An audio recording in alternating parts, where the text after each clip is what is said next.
இந்த பாடலை பாடும்போது உங்கள் கரங்களை உயர்த்தி இருதயத்தை இயேசுவுக்கு ஒப்புக் கொடுப்பீர்களா?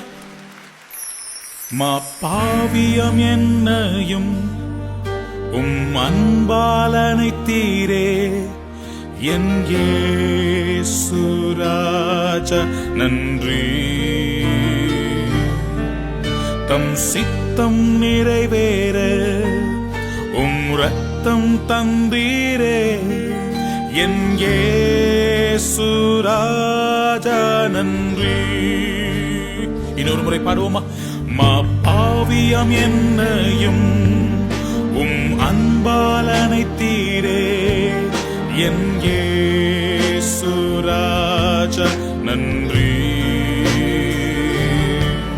தம் சித்தம் நிறைவேற ரத்தம் தந்தீரே